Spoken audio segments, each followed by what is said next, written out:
আমার বাপ এই ওয়ার্ডের লালপুর থানা ইউনিয়নের চৌকিদার ছিল, গ্রাম পুলিশ। উনি আজ মারা যায় 27 বছর হচ্ছে।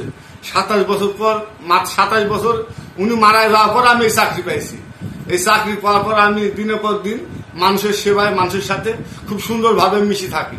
চলতে চলতে আপনার পরিস্থিতি দেখি আমার মনে খুব শখ জাগে যে আমি ভোট করব। এবার আমি ইউনিয়ন পরিষদের মেম্বারে ভোট করে ফেললাম। করার পর প্রথম অবস্থায় যাই হোক কিছু ভোট পাইছি। তারপর দ্বিতীয়বার আপনার ভাইস চেয়ারম্যানের পোস্টার তাবুত ছাপা ফেলে দিলাম।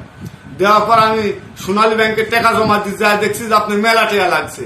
তাহলে আমি মেলা টেকা আমার কাছে ছিল না, আমি ওখান থেকে লজ্জায় লুক করে হাসতে হাসতে চলে আসছি।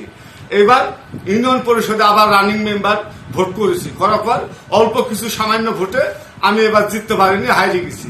তারপরে ভোট দেখলে আমার খুব আনন্দিত হয়, ভিতরটা খুব আলোকিত হয়ে যায়। এবার বাইরের একটা জমি ছিল, আমি কাল 2.5 লাখ টাকা দিয়ে বিক্রি করে দিছি। বিক্রি করে দেওয়ায় আমি আনন্দ ভাবে সরকার নির্বাচন অফিসে যায় আমি মনোনয়নপত্র সব খোঁজ খবর লিছি। খোঁজ খবর নিয়ে আমি স্বতন্ত্র প্রার্থী, আমি ওই মনোনয়ন ফর্ম তুলেছি। সোনালী ব্যাংকে যা আপনার 20,000 টাকা আপনার জামানত হিসাবে লিছে, আপনার সিডির ডিস্ক হাবিজাবি খরচ আপনার 16,500 টাকা লিছে।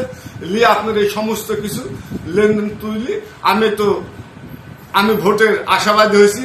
আশা করি আমি ইনশাল্লাহ আপনার সবার দোয়ায়, মানুষের দোয়ায়, ভালোবাসায়, আল্লাহ রাসুলের ভালোবাসায়, আমার মুর্শিদ চন্দ্রপুরীর দয়ায় আমি ইনশাল্লাহ জিততে পারবো, এটা আমি আশা করি।